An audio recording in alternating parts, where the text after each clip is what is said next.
সম্মানিত হাজিরিন, মনে রাখুন মহান আল্লাহ পরিষ্কার ভাষাতে আমায় বললেন, ও আমার বান্দা বান্দিরা মনে রাখো, আমি আল্লাহ পাক রব্বুল আলামিন তোমাকে পৃথিবী জমিনেতে আমি আল্লাহ তোমারে পরীক্ষা করার জন্য মিনাল খৌফি তোমারে খৌফ দিয়ে তোমারে ভয় দিয়ে আমি আল্লাহ সমাজের বুকে পরীক্ষা নেব। ও বান্দা মনে রাখো, তোমার ভিতরে ভয় যখন আমি ভয় ডর দিয়ে যখন আমি আল্লাহ পরীক্ষা নেওয়া হয়ে যাবে, আমি আল্লাহ তোমারে আবারও পৃথিবী জমিনেতে পরীক্ষা নেওয়ার জন্য আমি আল্লাহ আবার একটা ফাঁদ পেতে দেব। অলজু আমি আল্লাহ সমাজে বুকে তোমারে ক্ষুধার্ত রেখে দেব, তোমার ভিতরে ক্ষুধার যন্ত্রণা দেব। এ দুনিয়াওয়ালা মুসলমান মনে রাখুন, আল্লাহ পাক রব্বুল আলামিন পরিষ্কার ভাষায় জানিয়ে দিয়েছেন, ও আমার বান্দা বান্দিরা আমি আল্লাহ পাক আল্লাহ তাআলা জানিয়ে দিলাম পৃথিবী জমিনে আমার বান্দা বান্দিগুলার জন্য, আমার বান্দা যাদের প্রতি আমি ভালোবাসি ওই সমস্ত বান্দাগুলার আমি আল্লাহ কখনো বা ভয় দিয়ে আমি পরীক্ষা নিয়ে থাকি। আবার তাদেরকে পরীক্ষা নেবার জন্য কখনো কখনো জোর তথা ক্ষুধা দিয়ে আমি আল্লাহ তাদেরকে পরীক্ষা নিয়ে থাকি। ওরে মুসলমান মনে রাখো, তোমার পেটে যদিও কিনা ক্ষুধা থাকে, আল্লাহ পাক রব্বুল আলামিন তোমারে স্মরণ করিয়ে দিয়ে বলছে, বান্দা পৃথিবী জমিনে তুমি ক্ষুধা অবস্থাতে থাকলে তুমি আল্লাহ পাকের নিয়ামতের না শুকরিয়া করো না। এ দুনিয়াওয়ালা মুসলমান একটা বাড়ির জন্য মনে রাখুন, আল্লাহ নবী দো জাগানে কান্ডারি হাবিবুল্লাহ জনাবে মুহাম্মদ রাসূলুল্লাহ সাল্লাল্লাহু আলাইহি ওয়াসাল্লাম চারিদিকে আল্লাহ গোটা পৃথিবী জমিনে ইসলামের প্রদীপ কানা জ্বালিয়ে দিয়েছে। সেই আল্লাহ পাকের নবী দয়াল নবী মুহাম্মদ রাসূলুল্লাহ পৃথিবী জিন্দেগিতে এত বেশি ক্ষুধাকে উপলব্ধ করেছেন, এত বেশি ক্ষুধাকে তিনি মেনে নিয়েছেন না। আল্লাহ পাকের নবী আমার ক্ষুধারে না ক্ষুধার যন্ত্রণা না সইতে পেরে আল্লাহ পাকের নবী পেটের উপরে একখানা পাথর তিনি কাপড় দিয়ে বেঁধে রাখলেন। ওরে ঈমানওয়ালা মুসলমান মনে রাখুন, আল্লাহ পাকের নবী দয়াল নবী মুহাম্মদ রাসূলুল্লাহ তাতেও ক্ষুধার যন্ত্রণা, তারপরেও দেখি পেটের নাড়িগুলো সাইড দিয়ে কলবল কলবল করে। আল্লাহ পাকের নবী দয়াল নবী মুহাম্মদ রাসূলুল্লাহ খিদার যন্ত্রণাটাকে তিনি নিষ্কৃতি করার জন্য ওই পাথরের উপরে আবার একটা পাথর চাপা দিয়ে নবী আমার পৃথিবী জিন্দেগিতে জীবন যাপন করেছে। রে মুসলমান, ও মুসলমান, তোমার পৃথিবী জমিনে এত ক্ষুধার যন্ত্রণা কি তোমার দেখে এসেছে না? হয়তোবা তোমার এক শ্বাস খাবা হয় না, হয়তোবা দু শ্বাস খাবা হয় না। আল্লাহ পাকের নবী দয়াল নবী মুহাম্মদ রাসূলুল্লাহ কতটা ক্ষুধার যন্ত্রণা তিনি সয়েছেন। আম্মা জান আয়েশা সিদ্দিকা রাদিয়াল্লাহু তাআলা আনহা, আম্মা জানকে একদিন জিজ্ঞাসা করা হলো, আম্মা জান আজ রাসূলুল্লাহর জন্য কি রান্না বান্না হলো, রাসূলুল্লাহর জন্য কি জোগাড় যন্ত্র করা হলো? আম্মা জান আয়েশা সিদ্দিকা রাদিয়াল্লাহু তাআলা আনহা বাচ্চা মেয়ের মতো ডুকরে ডুকরে কেঁদে আল্লাহ নবী সাহাবীদেরকে বলে, ওগো আল্লাহ পাকের নবী সাহাবীরা, না না না, প্রিয় নবী মুহাম্মদুর রাসূলুল্লাহর জন্য আজ তো দূর কিনার আল্লাহ পাক রব্বুল আলামিনের নবীর জন্য আমি এই দীর্ঘদিন যাবত আমার উনানেতে কোনোদিন হাড়ি জ্বালাই না। তোমাকে কোরআন দেখতে হবে, চোখ দিয়ে কোরআন পড়তে হবে। মুসলমান আজ বৃদ্ধ হয়ে কবরে এক পা ডাঙা এক পা, আজও মুসলমানের বাচ্চাকে সূরা ফাতিহা পড়তে বললে 80 জায়গায় ভুল। 7টা 8টা আয়াত পড়বে, 80 জায়গায় ভুল বলবে। মুসলমান নামাজ পড়ে পড়ে পড়ে পড়ে কপালে কর ফেলে দেশে। নামাজ পড়া মুসলমান অনেক আছে, কিন্তু কোরআন পড়া মুসলমান নেই। অথচ আল্লাহ বলছে তোর চোখের শুকরিয়া, তুই কোরআন আগে তোকে দেখতে হবে। কি না, তুমি যদি কোরআন নাও পড়তে পারো, চোখ দিয়ে একটাবার দেখতে হবে তোমারে, তুমি দেখতে থাকো। রাসূলুল্লাহ বলছেন তুমি চোখ দিয়ে শুধু ওই কোরআনকে দেখো, তোমার চোখের আগা দিয়ে যতগুলো অক্ষর চলে যাবে। আমি আল্লাহ বলছি তুমি কোরআন পড়তে পারো না, তার জন্য যে আমি আল্লাহ তোমারে নৈরাশ করব তা না। রাসূলুল্লাহ বললেন তোমার ওই চোখ দিয়ে যতগুলো কোরআনের অক্ষর তোমার চোখের আগা দিয়ে চলে যাবে, আমি আল্লাহ পাকের নবী বলছি আমার আল্লাহ একটা করে নেকি লিখে দেবেন। আর একটু জোরে বলেন। যতগুলো কোরআনের অক্ষর কি কম? হ্যাঁ, শুধু ছোট আমি পড়লাম আলিফ লাম মিম। কি বললাম? আলিফ লাম মিম, 3টে অক্ষর, একটা আলিফ, একটা লাম, একটা মিম। আমার নামায় আমলে এই পড়ার জন্য আল্লাহ 3টে নেকি দিয়ে 30টা নেকি দেবেন। সুবহানাল্লাহ বলেন। একটাই কোরআনে শুধু 3টে অক্ষর, আলিফ লাম আর মিম, 3টে অক্ষর, আলিফুন হরফুন, লামুন হরফুন, ও মিম উন হরফুন। মিমও একটা হরফ, আলিফ একটা অক্ষর, লাম একটা অক্ষর, মিম একটা অক্ষর, 3টে অক্ষর আলাদা আলাদা। আমি যদি ওই 3টে অক্ষরে পড়ি 10টা করে 30টা নেকি আল্লাহ লিখবেন। সুবহানাল্লাহ বলেন। ওই অক্ষরটা আমি পড়তে পারি না, ওই অক্ষরটা শুধু চোখের আগা দিয়ে শুধু দেখে যাব। আল্লাহ পাকের নবী বলছেন 3টে নেকি তোমার জন্য। কটা? 3টে নেকি। একটু জোরে বলুন। ওইটাই যদি আপনি নামাজরত অবস্থাতে দাঁড়িয়ে দাঁড়িয়ে পড়েন, আল্লাহ পাকের নবী বলছেন প্রত্যেকটা অক্ষর বাই অক্ষর 100 করে নেকি আল্লাহ লিখে দেবেন। আর একটু জোরে বলেন। সূরা ফাতিহা আপনি পড়বেন নামাজে, সূরা ফাতিহার ভিতরে যতগুলো অক্ষর আছে প্রত্যেকটা অক্ষর বাই অক্ষর মহান আল্লাহ 100 করে নেকি আপনার নামায় আমলে লিখে দেবেন। মুসলমান আজও সেই সূরা ফাতিহা পড়ে, এখনও সেই আলহামদুলিল্লাহ রাব্বিল আলামিন, এখনও সোজা হলো না। কবে পড়বে? না। এ মুসলমানের অবসর সময় আছে, সেফাত এ মুসলমানের ভিতরে পরিবর্তন হওয়ার যথেষ্ট পরিমাণে সুস্থতা আল্লাহ দিয়েছে। কোনো কিছু সুস্থতা অবসর সময় কোনো কিছুই কাজে লাগায়নি, শুধু কাজে লাগিয়েছে। বলছি না, শুরু থেকেই বলেছি এই মজলিসগুলো আসলে তো আমরা ট্র্যাডিশনাল ব্যবহার করছি। কি না, শুধু গলা বাজা, হুজুর যতবার তুমি একটু ঘটনা বলো, মজা লাগুক, শুনিয়ে বাড়ি যাই, খিচুড়ি দেবে, খাই আর বাড়ি যাই।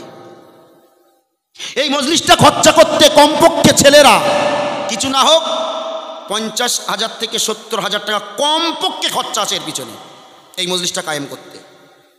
ও বাপ, 50 থেকে 70,000 টাকা খরচ করলেন। কালকে সকালবেলা একটু হিসাব করুন দিন যে এই মজলিস থেকে আপনি কতটা শিক্ষা গ্রহণ করতে পারলেন। একটাবার বলুন না। আপনি রাগ করছেন নাকি বাপ সাহেব? হ্যাঁ, এই যে 70,000 টাকা তো আপনার দেহের রক্ত পানি করা অর্থ, তাই না বাপ? আপনি যে আলেমগুলোর নজরানা দেবেন, আলেম যদি আপনার মজলিসে এসে উল্টো পাল্টা বলে চলে যায়, আপনি কেন ছেড়ে দেবেন? আপনার অধিকার আছে এখানে। আপনি বলুন, ভাই আমি তোমাকে এই জন্য ডাকিনি, এখানে দুটো কোরআনের কথা বলো, দুটো হাদিসের কথা বলো। আমি গজল শুনতে ডাকিনি, গজল শোনার দরকার পড়লে গজল ড্যান্স হাঙ্গামার মতন গজল হাঙ্গামা দেবো। বুঝতে পারেননি? আমি মজলিস, এটা নবীর মজলিস, এটা নবীর মেম্বার। এখানে আমি কোরআন শুনতে তোমাকে ডেকেছি, হাদিস শুনতে ডেকেছি, তোমাকে এক অন্যের প্রতি গীবত গাওয়ার জন্য এখানে ডাকিনি। তাকিয়ে দেখেন অধিকাংশ মজলিসগুলোতে কোরআন এবং হাদিসের কথা পড়ে মরুক, শুধু গীবত গিল্লা, ওর পিছনে শুধু কাঁদা ছড়াছড়ি। হয় না? হয় না? আমি 70,000, 80,000, 1 লক্ষ টাকা খরচা করে আমার এলাকাবাসীর দেহের রক্ত পানি করা অর্থ দিয়ে আমি মজলিস কায়েম করব। তুমি সেই জায়গায় এসে তুমি তোমার ব্যক্তিগত আক্রোশ কারুর প্রতি তুলবা, আমি ওই শোনার জন্য তোমার ডেকেছি বাপ? না তো। কেন? কিসের জন্য? এটা আপনার অধিকার নেই, আপনি বুঝে নেন। বক্তাকে দাওয়াত করুন, করার আগে দাওয়াতে বলে আসুন, হুজুর আমার একটু দাবি ছিল আমাদের, হুজুর আপনার না এই কোরআনের এই আয়াতটা একটু তফসির করতে হবে, হুজুর আপনাকে একটু কোরআনের এই ঘটনাটা বা এই বিষয়টা একটু আলোচনা করতে হবে। কোনোদিন মুসলমান করেছেন? হুজুর হ্যালো, হ্যাঁ হুজুর বলেন, হুজুর আঙ্গা একটু ফাঁকা আছে, হুজুর দেখেন দিন, একটু দাওয়াত হবে। হ্যাঁ হুজুর ফাঁকা আছে, তা হুজুর একটু তাহলে লিখে নেন, ব্যাস। তো আমি যারা দাওয়াত করছি তার কাছ থেকে কি শুনবো? এ সাবজেক্ট নির্বাচন করে দেবে মজলিসের যিনি সভাপতি থাকবে, তিনি করে দেখুন যদি সমাজের পরিবর্তন না হয় তো আমি কি বলেছি? আমার এইটুকু বয়সের অভিজ্ঞতার কথা বলছি। এই যে ফোচকো উচকো যা একটু তুড়ুং বুড়ুং হুড়ুং বুড়ুং করছে না, সব ছুটে পালাবে। প্লেন কোরআন দেওয়াজ করতে হবে, প্লেন হাদিস দিয়ে, কোরআন হাদিসের বাইরে একটা কথা বলতে পারবে না। বলতে বলেন, দেখেন ওদের একটা ভাষা খুঁজে পাবে না। ওই যা আছে ওই খাদিজার ঘটনা, ফাতেমার ঘটনা, ওই বড় পীর আব্দুল কাদেরের ঘটনা, ওই দাদা হুজুরির জীবনী, ব্যাস মোল সাহেবের কেদ্দানি শেষ। আপনি কি এইসব শোনার জন্য এখানে নিয়ে এসছেন? আপনার নৈতিক কর্তব্য কবে জাগবে? আপনি কবে সেই রবের শুকরিয়া করবেন? এই এলাকাবাসী এত অর্থ সামগ্রিক এক জায়গায় করেছেন রবের শুকরিয়া আদায়ের জন্য, সে জায়গাতেও এসে দেখছি আপনার বিবাদ, সে জায়গাতেও এসেও আপনি বিভ্রান্তি। কেন বাপ? আল্লাহ তো আপনাকে এটা বলিনি। আল্লাহ তো আপনাকে বলছে, বান্দা তুমি মনে রাখো তোমার আমার নেয়ামতের শুকরিয়া তুমি যত আদায় করবে আমি তোমার তত নেয়ামত ঢেলে দেব, আমার দান তত তোমার ঢেলে দেব। বান্দা তুমি আমার জন্য যত আমার দিকে অগ্রসর হবে আমি আল্লাহ তোমারে যখন ঢেলে দেব, দিতে দিতে দিতে দিতে একটা সময় আমি আল্লাহ তোমার আবার ফের পরীক্ষাও নেব। কি সেই পরীক্ষা? না বান্দা, তোমাকে কখনো আমি ভয় দেব সমাজে, দিয়ে তোমাকে একটু পরীক্ষা নেব। আজ ভয় আল্লাহ দিয়েছে না দেয়নি? আজ আমরা যারা পৃথিবীতে আছি, যুবক থেকে বৃদ্ধা যারাই আছি, আমাদের মাঝে রবের পক্ষ থেকে তেরাস চলে এসেছে। আমরা তেরাসটাকে মেনে নেইনি, নিয়েছি ক্ষণকের জন্য, আবার ছেড়ে দিয়েছি। সম্মানিত হাজিরিন, মনে রাখুন মহান আল্লাহ পরিষ্কার ভাষাতে আবার বললেন, ও আমার বান্দা বান্দিরা মনে রাখো আমি আল্লাহ পাক রব্বুল আলামিন তোমাকে পৃথিবী জমিনেতে আমি আল্লাহ তোমারে পরীক্ষা করার জন্য মিনাল খৌফি তোমারে খৌফ দিয়ে তোমারে ভয় দিয়ে আমি আল্লাহ সমাজের বুকে পরীক্ষা নেব। ও বান্দা মনে রাখো তোমার ভিতরে ভয় যখন আমি ভয় ডর দিয়ে যখন আমি আল্লাহ পরীক্ষা নেওয়া হয়ে যাবে, আমি আল্লাহ তোমারে আবারও পৃথিবী জমিনেতে পরীক্ষা নেওয়ার জন্য আমি আল্লাহ আবার একটা ফাঁদ পেতে দেব। অলজু আমি আল্লাহ সমাজে বুকে তোমারে ক্ষুধার্ত রেখে দেব, তোমার ভিতরে ক্ষুধার যন্ত্রণা দেব। এ দুনিয়াওয়ালা মুসলমান মনে রাখুন আল্লাহ পাক রব্বুল আলামিন পরিষ্কার ভাষায় জানিয়ে দিয়েছেন, ও আমার বান্দা বান্দিরা আমি আল্লাহ পাক আল্লাহ তাআলা জানিয়ে দিলাম পৃথিবী জমিনে আমার বান্দা বান্দিগুলার জন্য, আমার বান্দা যাদের প্রতি আমি ভালোবাসি ওই সমস্ত বান্দাগুলার আমি আল্লাহ কখনো বা ভয় দিয়ে আমি পরীক্ষা নিয়ে থাকি।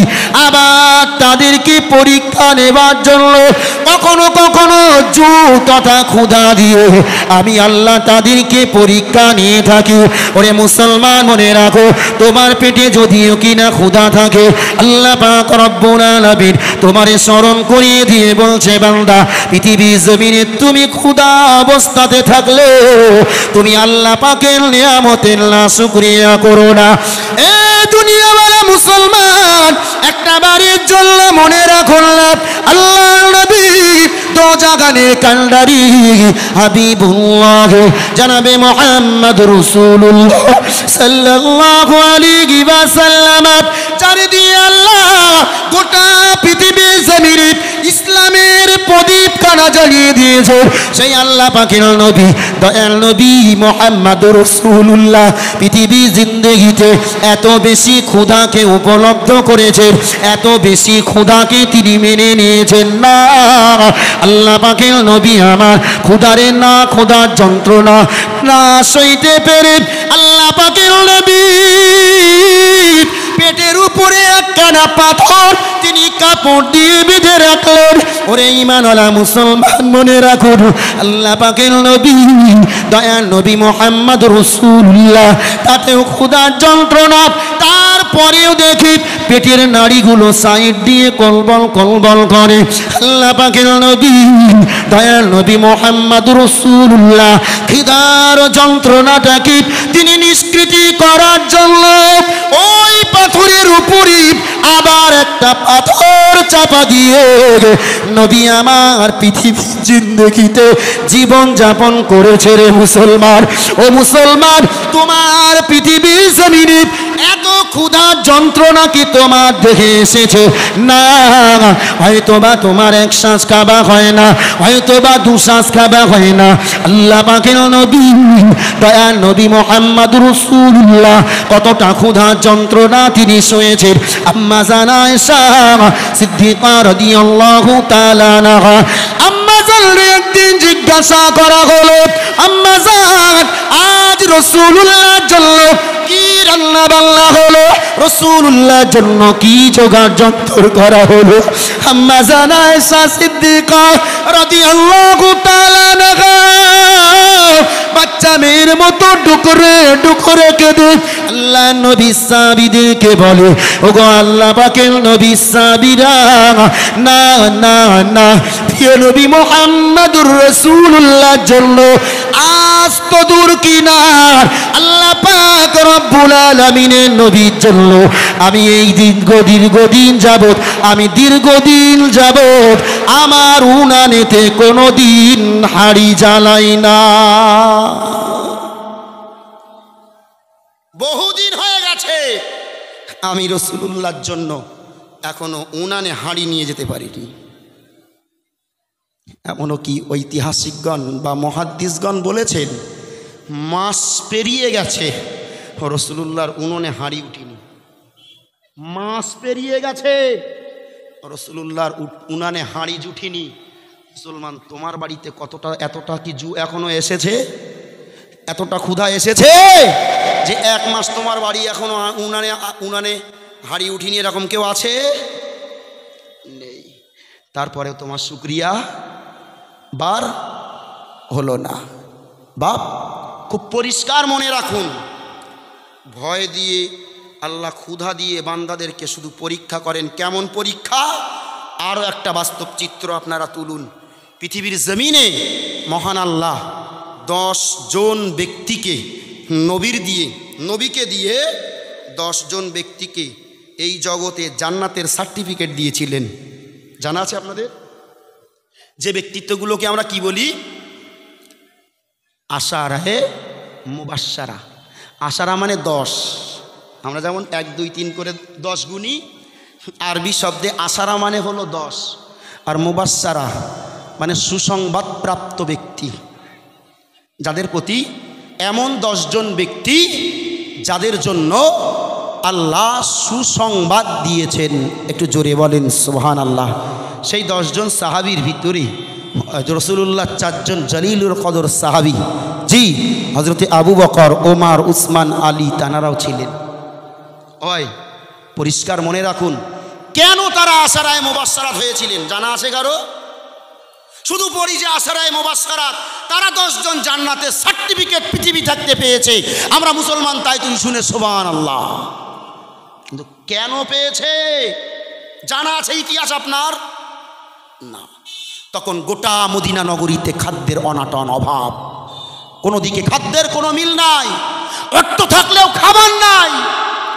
রাসূলুল্লাহ মসজিদে নামাজের জন্য দাঁড়িয়েছেন, রাসূলের সাহাবীরাও সব দাঁড়িয়ে। রাসূলুল্লাহর সাহাবীরা হঠাৎ করে খবর এলো যে বাজারে খাদ্য উঠেছে, কে কে কিনবা, ঝম্পট চলে এসো। অনেক দিন পরে বাজারেতে একটু খাদ্য উঠেছে। খাদ্যের অভাব, সপ্তাহ অনাহারে দিন কাটাচ্ছে সবার যখন খাদ্যের অভাব, বাড়িতে যখন খাদ্যের অভাব, সেই খাদ্য ক্রয় করতে রাসূলুল্লাহর অনেক সাহাবীও সেখান থেকে চলে গেলেন। মসজিদে নববীর ভিতরে তখন মাত্র এই 10 জন। সেই সময়তে জিবরাইল আমিন আলাইহিস সালাম এসে বললেন, ইয়া রাসূলুল্লাহ, আপনার এই 10 জন সাহাবীর জন্য আমার আল্লাহ জান্নাতের সার্টিফিকেট দিয়েছেন। একটু জোরে বলেন, আর একটু জোরে বলেন। এরা এদের ক্ষুধাকে রবের জন্য দমন করে নিয়েছে। সমাজে খাদ্যের অভাব, আজ মদিনা নগরীতে খাদ্যের অনটন, তারপরেও এরা খাদ্য এসেছে, সমস্ত সাহাবীরা চলে গেছে, ওরা ওদের ইমানের জজবাতে হেরে গেছে। ওদের ইমান নাই তা না, ওরা ওদের ইমানের জজবাতে হেরে গেছে। এরা যদি আজ এই জায়গাতে ওই কথা শোনার পরে আপনার পিছনে যদি ইক্তেদা করার জন্য বসে থাকতো, ওদের সকলের জন্য আল্লাহ পাকের দয়ার জান্নাত অপরিহার্য হয়ে যেত। একটু সুবহানাল্লাহ বলেন। সেদিন এই ক্ষুধা যন্ত্রণাকে তারা নিজের ভিতরে চেপে রেখে রাসূলুল্লাহর ইক্তেদাতে আল্লাহ পাকের স্মরণে সেদিন মসজিদ থেকে বার হয়নি। তারই কারণে আল্লাহ খুশি হয়ে ওই 10 জনকে জান্নাতের সার্টিফিকেট দিয়েছিলেন। এটাই ছিল আল্লাহর পক্ষ থেকে পরীক্ষা। অলজু ক্ষুধা দিয়ে আল্লাহ পরীক্ষা নিয়ে থাকে এইভাবে। আপনাকে তো এই পরীক্ষা দেয়নি। আপনার যা ঈমান, আপনার যা ঈমানের জাজবা, আপনার ছোটোখাটো পরীক্ষা নিলে আপনি ফেল। তারপরেও আল্লাহ আপনারে নেয় না। এত ক্ষুধার্ত আল্লাহ আপনারে করে না। বাপ, একটু মনে রাখতে হবে এই সমস্ত জিনিসগুলো আপনাকে স্মরণে রাখতে হবে। রব আপনাকে ভালোবাসে বলি তবেই আপনাকে পরীক্ষা করছে, যে সত্যিকারের আপনি কতটা রবের ভালোবাসেন। রব তো আপনারে ভালোবাসে, কিন্তু আপনি রবের কতটা ভালোবাসেন সেটাকে একটু বিচার করার জন্য রব এরকম একটু মাঝে মাঝে পাল্টাপাল্টি করেন। তো কি বলেছি, কখন কি দিয়ে আল্লাহ কি পরিবর্তন করায়, কখনো কি নিয়ে পরীক্ষা নেয়, ভয় দিয়ে, খৌফ, অলজু ক্ষুধা দিয়ে, অনাকসিম মিনাল আমওয়াল। 3 নম্বর পরীক্ষা আল্লাহ নেয় নাকসিম মিনাল আমওয়াল, তোমার সম্পদের ঘাটতি দিয়ে। ব্যবসা করছে ভালো, খুব সুন্দর ছিল পরিস্থিতি, আচমকায় ব্যবসায় লস, হিসাব মিলছে না, হয় না টাকা ছিল অনেক, হঠাৎ কিভাবে কোথায় চলে গেল নিজে খুঁজে পাই না। বাপ, কিভাবে কি খরচা করে ফেলি নিজে বুঝতে পারি না। বুঝতে হবে আপনার ভিতরে রব পরীক্ষা করাচ্ছে, আপনাকে রব সজাগ করানোর জন্য আপনাকে সিগন্যাল দিচ্ছে, বান্দা খেয়াল করো, তোমার মালের ঘাটতি ফেলছি, তোমার নাকসিম মিনাল আমওয়াল, তোমার মাল সম্পদের আমি আল্লাহ ঘাটতি ঘটিয়ে দিচ্ছি। মানে তুমি নৈরাশ হও না, আমার থেকে ভেঙে পড়ো না, বরং তুমি আমি রব আমার স্মরণটাকে, আমার প্রতি তুমি আরও নিজের ঈমানটাকে ইস্তেকামাত রেখে দাও। একটু জোরে বলুন সুবহানাল্লাহ। সম্মানিত হাজিরিন, মনে রাখুন আল্লাহ পাক আল্লাহ তাআলা আমার আপনাকে পরীক্ষা নেবার জন্য ধারাধুলি করা মাঝে আবারও তিনি বললেন, ওগো আমার বান্দা বান্দিরা, মনে রাখো আমি শুধু ভয় দিয়ে নয়, আমি শুধু ক্ষুধা দিয়ে নয়, আমি শুধু নাকসিম মিনাল আমওয়াল দিয়ে নয়, ও আমার বান্দা বান্দি মনে রাখো আমি আল্লাহ পাক আল্লাহ তাআলা তোমার জন্য জানিয়ে দিলাম, আমি আল্লাহ তাতেও পরীক্ষা নিয়ে যদি ফেল না করাতে পারি, তোমার ঈমানটারে আরো মজবুত কতটা আমি সেটা দেখার জন্য আমি আল্লাহ পাক আল্লাহ তাআলা নাকসিম মিনাল আমওয়ালি ওয়াল আনফুস, আমি আল্লাহ তোমার জিন্দেগি, তোমার জীবন নিয়ে আমি আল্লাহ পরীক্ষা করব। আমি আল্লাহ পৃথিবীর জমিনে তোমার কোল থেকে তোমার সন্তান সন্ততি কেড়ে নেব। আমি আল্লাহ পৃথিবীর জমিনে তোমার আপনজনের মৃত্যু ঘটিয়ে দিয়ে আমি আল্লাহ তোমার পরীক্ষা এই দ্বারা ধুলিকণা মাঝে করে নেব। ও আমার বান্দা বান্দি মনে রাখো, আমি আল্লাহ যখন পরীক্ষা নেব মনে করব তোমার জিন্দেগিটাও পরীক্ষার জন্য উজাড় করতে তুমি তৈরি হয়ে যাও। আগে তবু নিচ্ছিল একটু কিছু মানার মতো, ভয় একটু মেনে নিলাম, ক্ষুধা মেনে নিলাম, নাকসিম মিনাল আমওয়াল মাল অনেক আছে, কিছু ঘাটতি গেল মেনে নিলাম। আল্লাহ বলছে, বান্দা এর পরেও আমি তোমাকে পরীক্ষার পারদ চড়াতে গিয়ে তোমার জিন্দেগিটা, তোমার আপনজনের জিন্দেগিটা কেড়ে নিতে পারি, তোমার সন্তানের জিন্দেগিটাও কেড়ে নিতে পারি। তুমি তাতে নৈরাশ হইও না, তুমি তাতে আমি আল্লাহ আমার নাশুকরিয়া করো না।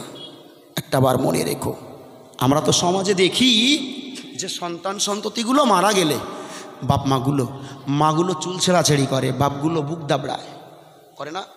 যদি লায়েক সন্তান বাপের কোলে মারা যায়, দুঃখটা কষ্টটা হওয়া স্বাভাবিক। বাপ একটা সন্তান পৃথিবীতে মানুষ করতে খুব খুব কষ্ট, তারপরেও এই কষ্ট দুঃখ এত যন্ত্রণা সবার পরে যে সন্তানকে লালন পালন করলাম, ওই সন্তান যখন উপযুক্ত হয়ে উঠল সেই সময়তেই যদি আল্লাহ সেই সন্তানকে উঠিয়ে নেয়, তার চাইতে বড় দুঃখ আর কিছু হতে পারে?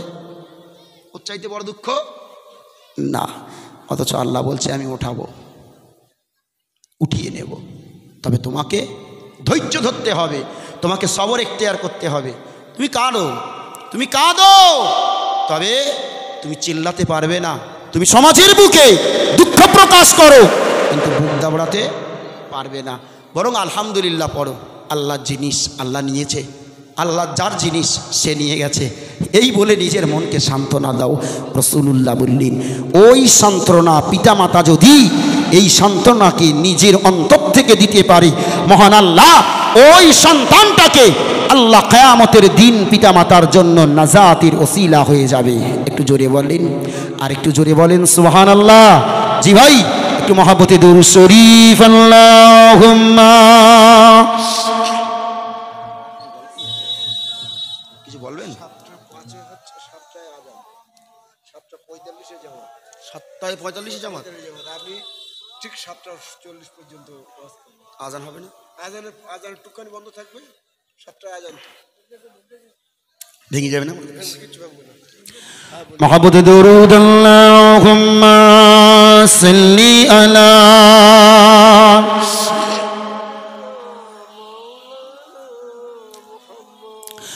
ওয়া আলা আলি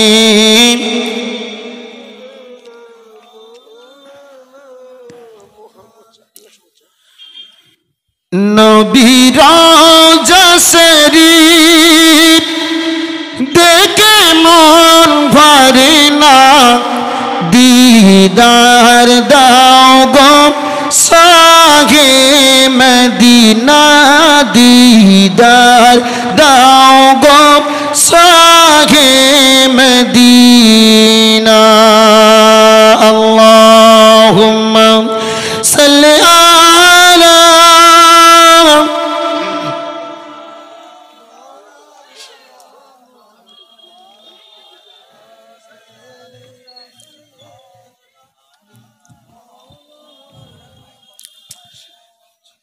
জি ভাই, কি কথা বলছিলাম? কতদূর রেখে এসছি ভুলে গেছেন নাকি? সন্তান তুলে নেবে আল্লাহ বলছেন, প্রয়োজন যদি মনে করি আমি আল্লাহ তোমার ইমানের জজবাত মাপবো, তোমার ইমানের পারদ মাপবো, আমি আল্লাহ তোমার প্রতি যদি ভালোবাসার সত্যিকারের তোমার যদি ভালোবাসায় আমি আল্লাহ তোমার ভালোবাসার আমার ভালোবাসার মাপকাঠিতে মাপবো, প্রয়োজন পড়লে তোমার সন্তানকে উঠিয়ে নেব। ও ভাই, এই পৃথিবীতে এই পরীক্ষা পৃথিবীতে কেউ দিয়েছে তেমন? হ্যাঁ, আমার সমাজের মানুষ খুব কম, কদিস দইবার দুটো একজন। তারপরেও দেখি পিতামাতাগুলো বুক দাবড়ায়, মা তো চুল ছেড়ে ছটপট করে কাটা মুরগির মতো যন্ত্রণা। ওই মা জননী তো ককে ধরেছে সন্তানকে, মাই তো জানে কত যন্ত্রণা একটা সন্তান প্রসব করা, কত দুঃখ কত যন্ত্রণা সইতে হয়। তারপরে মা জননী কাতলা মাছের মতো ডাঙা থেকে মাছ যেমন পানি থেকে তুলে ডাঙায় তুলে দিলে যেমন ছটপট করে, মা জননী ছটপট করে, অথচ রাসূলুল্লাহ বলছেন না, তুমি করো না। তাকিয়ে দেখেন মহান আল্লাহ এই পরীক্ষা শুধু আপনার জন্য আমার জন্য নয়, বরং আখিরি জামানার নবী আমার আপনার নবী, যে নবীরে মহান আল্লাহ তৈরি না করলে আমি আপনি তৈরি হতাম না, সেই নবীরেও আল্লাহ এই পরীক্ষা থেকে নিষ্কৃতি দেননি। সেই আল্লাহর নবীরে আল্লাহ নিজে পরীক্ষা নিয়েছেন। অবাক নবীর আমরা মনে করি যে নবীর কোনো পুত্র সন্তান নেই, আমরা শুধু জানি রাসূলুল্লাহর মেয়ে 4টে, তা না? তাই জানি তো রাসূলুল্লাহর 4টে মেয়ে, কোনো ছেলে নেই, তাই তো? রাসূলুল্লাহর কটা ছেলে? রাসূলুল্লাহর ছেলে কটা ছিল না? ছিল। একটার দাগ নয় রে বাপ, 4 ছেলে, কোনো বর্ণনাতে যা 5টা ছেলে। কটা ছেলে?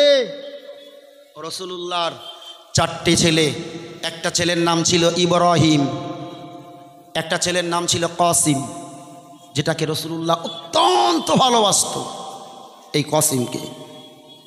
ওই কাসিম যখন মারা গিয়েছিলেন, রাসূলুল্লাহ সাল্লাল্লাহু আলাইহি ওয়াসাল্লাম নিজের চোখ দিয়ে অঝরে পানি গড়াচ্ছে, অথচ ওই রাসূলুল্লাহ সাহাবীদেরকে বলে রেখেছেন যে তোমরা তোমাদের সন্তান হারা হলে খবরদার তোমরা যেন আত্মনাদ করবে না, তোমরা যেন কাঁদবে না। আর সেই রাসূলুল্লাহর চোখে পানি। সাহাবীরা জিজ্ঞাসা করলেন, ইয়া রাসূলুল্লাহ আপনি না আমাদের কাঁদতে নিষেধ করেছেন, অথচ আপনার চোখে পানি। রাসূলুল্লাহ বললেন, সন্তান মারা যাবে আর পিতার চোখে পানি থাকবে না, এর মতন নিষ্ঠুর বাপ পৃথিবীতে আর কেউ হতে পারে? আমি রাসূলুল্লাহ তোমাদেরকে কাঁদতে নিষেধ করিনি, আমি রাসূলুল্লাহ তোমাদের নিষেধ করেছি আত্মনাদ করতে, চেঁচাতে, চেঁচিয়ে চেঁচিয়ে কাঁদতে। আমি রাসূলুল্লাহ তোমাদের বুক দাবড়াতে নিষেধ করেছি। আমি কাসিমকে অত্যন্ত ভালোবাসতাম। আমার আল্লাহ এই পৃথিবীর জমিনে আমার সন্তান, পুত্র সন্তান একে একে দিয়েছেন। মহান আল্লাহ তার পক্ষ থেকে আবার আমার সন্তানগুলোকে উঠিয়ে নিয়েছেন। আমি আল্লাহ পাক রব্বুল আলামিনের দরবারে শুধু এতটুকু শুকরিয়া, সেই মহান আল্লাহ তিনি আমার দিয়েছেন আমার কাছে গচ্ছিত একটা সম্পদ, আবার আমার থেকে উঠিয়ে নিয়েছেন। তবে ওই সন্তানের প্রতি ভক্তি, মহাব্বত, ভালোবাসা একটু জমে যাওয়ায় আমি রাসূলুল্লাহ আমার কলিজাটা যেন ফেটে যায়। তাই আমি রাসূলুল্লাহ আমার সেই শিশু আমার আবু কাসিমের জন্য আমার চোখ দিয়ে অঝরে পানি গড়িয়ে পড়ে। একটু জোরে বলুন। রাসূলুল্লাহ একটার দাগ নয়, চারটে সন্তান, পুত্র সন্তানকে তাও রসুল হারিয়েছেন। রসুলকে আমার আল্লাহ পরীক্ষা নিয়েছেন যে রসুল তোমার সন্তান, পুত্র সন্তান দিয়েছি, তারপরেও তোমার এই প্রিয়, তোমার বংশের প্রদীপ্ত হবে পুত্র সন্তান। আমি তোমার ওই পুত্র সন্তানগুলোকে একে একে একে একে সবাইকে পৃথিবীর জমিন ছাড়িয়ে উঠিয়ে নিলাম। তোমার এটাই হলো পরীক্ষা, তুমি কতটা আমার প্রতি ধৈর্য, কতটা সবর, কতটা ইখতিয়ার করতে পারো, তোমার কাছে আমার পরীক্ষা এটাই। একটু জোরে বলুন সুবহানাল্লাহ। রাসূলুল্লাহকে পরীক্ষা নিয়েছেন। আর আমার আপনার মতো মানুষগুলোরে যদি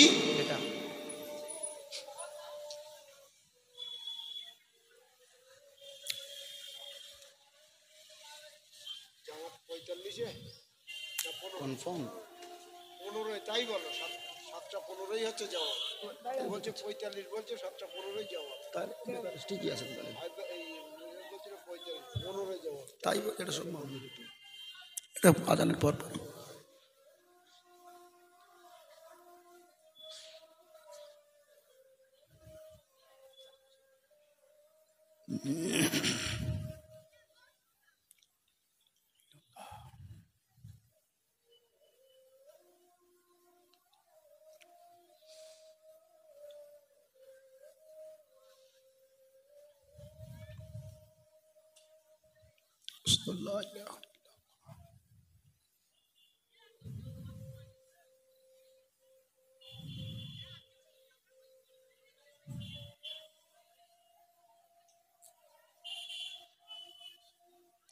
আশহাদু আন্না মুহাম্মাদার রাসূলুল্লাহ।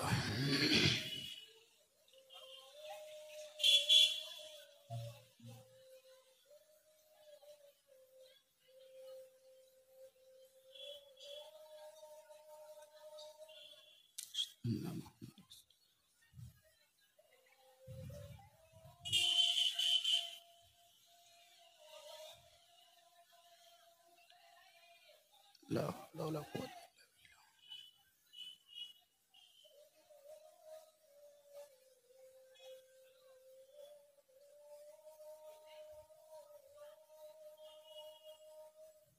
لا حول ولا قوة.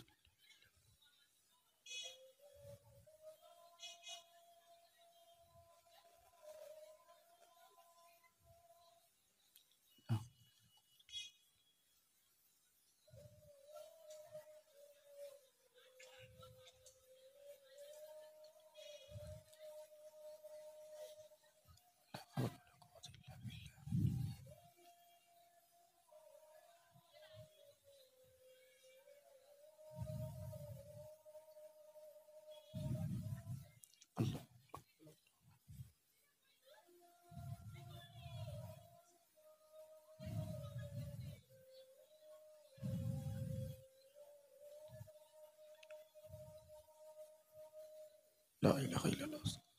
اللهم رب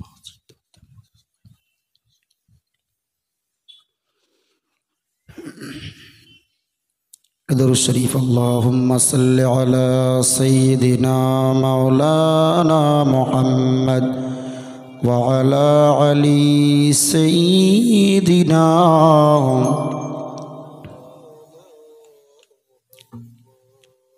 জি ভাই, আমি আপনাকে সেই একেবারে মাগরিবের পর থেকেই বেশ কিছু সময় শুধু কোরআনের একটা আয়াতের উপরে দাঁড়িয়েই কিছু কথা আপনার পরিবর্তনমূলক রবমুখ হওয়ার জন্য দুটো কথা বলেছি। শুধু ছোট্ট ভাষায় শেষ প্রান্তরে দাঁড়িয়ে বলবো, রব যত বালা মুসিবত দেয় এর জন্য আপনি নৈরাশ হন না, এতেও আপনি রবের শুকরিয়া আদায় করেন। আমরা মসজিদে কেউ মারা গেলে পড়ি, কি বলেন দিন, ইন্না লিল্লাহি ও ইন্না ইলাইহি রাজিউন। এখন সমাজ আমাদের এমন একটা পরিস্থিতিতে দাঁড়িয়েছে, যদি কেউ, আমি আচমকা একদিন কোনো একটা জায়গাতেই, নাম বলবো না আমার এলাকা তো আবার, সেটাও কারেন্ট চলে গেছে, যেই কারেন্ট চলে গেছে পড়েছি ইন্না লিল্লাহি ওয়া ইন্না ইলাইহি রাজিউন। বলতে হুজুর কেডা মরে গে, বুঝতে পারেননি, বলতে হুজুর কেডা মরে গে। তার মানে আমরা মুসলমান শুধু মনে করি মসজিদে ইন্না লিল্লাহি ওয়া ইন্না ইলাইহি রাজিউন শব্দটা শুধু মারা গেলে ভর্তি হয়। অথচ আপনার যদি কোনো দুর্ঘটনা ঘটে, কোনো দুঃসংবাদ আপনি শোনেন, কি কোনো কিছু যদি আচমকায় কোনো ক্ষতির মুখে পড়েন, তখন পড়তে হয় ইন্না লিল্লাহি ওয়া ইন্না ইলাইহি রাজিউন। কারেন্ট চলে গেছে, তাহলে আমি পড়লাম, ও বলে হুজুর কেডা মারা গেছে, বুঝতে পারতেছেন তো? সে বলো অশোনা লোক, বলো বিরাট মুরব্বী, কত কাল ধরে যে অশুনেস তা ঠিক নেই। ওই জন্য বলছি একটু নিজেকে পাল্টান, এই পরিবেশ পরিস্থিতি নিজেরা গড়েন, একটু নিজের ভিতরে পরিবর্তন আনেন। পরিষ্কার আরও মনে রাখুন, আপনার কাছে যখন এই বালা মুসিবত কিছু আসবে, আপনাকে ধৈর্য ধারণ করতে হবে। রাসূলুল্লাহ বলেছেন যে সত্যিকারের ঈমানদার তো ওই ব্যক্তি যার গুনাহকে আল্লাহ মাফ করানোর জন্য পন্থা অবলম্বন করে। সুবহানাল্লাহ বলে, কথাটা বুঝতে পারেননি? বলো, মুমিনদার ঈমানদার যাকে আল্লাহ ভালোবাসে, ওর গুনাহগুলো পৃথিবীতে মোচন করে নেওয়ার জন্য মহান আল্লাহ বিভিন্ন পন্থা অবলম্বন করে। যে বান্দা গুনাহ করে ফেলেছে কিছু, তার জন্য বান্দার পাপকে মিটিয়ে নেওয়ার জন্য কখনো রোগগ্রস্ত বানায়, কখনো বিভিন্ন প্রকার বালা মুসিবত দেয়। এসবগুলো আল্লাহ ওই বান্দার পাপ মোচন করার জন্য। একটু সুবহানাল্লাহ বলেন। আমার কথা না বাপ মনে করবেন, হয়তো আমি বলছি, পরিষ্কার রাসূলুল্লাহর হাদিস, হাত্তা শাওকাতা ইউসাকুহা, এমনকি যদি মুমিনদারের পায়ে একটা কাঁটাও ফোটে, মুমিনদারের পায়ে একটা কাঁটা যদি ফোটে, পথ চলতে গিয়ে একটা কাঁটা ফোটে, ওই কাঁটার উপরে ওতেই যদি সে আল্লাহর শুকরিয়া আদায় করে, রাসূলুল্লাহ জানিয়েছেন ওই বান্দার জিন্দেগির গুনাহগুলোকে আল্লাহ ওই কাঁটা ফোটার ওসিলা করে মাফ করে দেন। একটু সুবহানাল্লাহ বলেন। জি ভাই, আল্লাহ অন্ততপক্ষে আজ এই মজলিস থেকে একেবারে শুরু লগ্নে এই গুটি কতক মানুষের নিয়ে আল্লাহ কোরআনের এই যতটুকু আলোচনা শোনালেন, এই কোরআনের আয়াতগুলোর উপরেই আল্লাহ আমাদের আমল করার মতো ক্ষমতা তৌফিক দান করেন। সবাই বলুন আমিন। আখিরি দাওয়ানা আনিল হামদুলিল্লাহি রাব্বিল আলামিন। আমার পরপরই এখন মজলিসের ইতি, এশার নামাজ হবে। এশার নামাজের পরপরই আবার আমন্ত্রিত ওলামা হযরতগণ তানারা আসবেন। সকলেই আমরা এশার নামাজের জন্য তৈরি হই। আসসালামু আলাইকুম ওয়া রাহমাতুল্লাহ।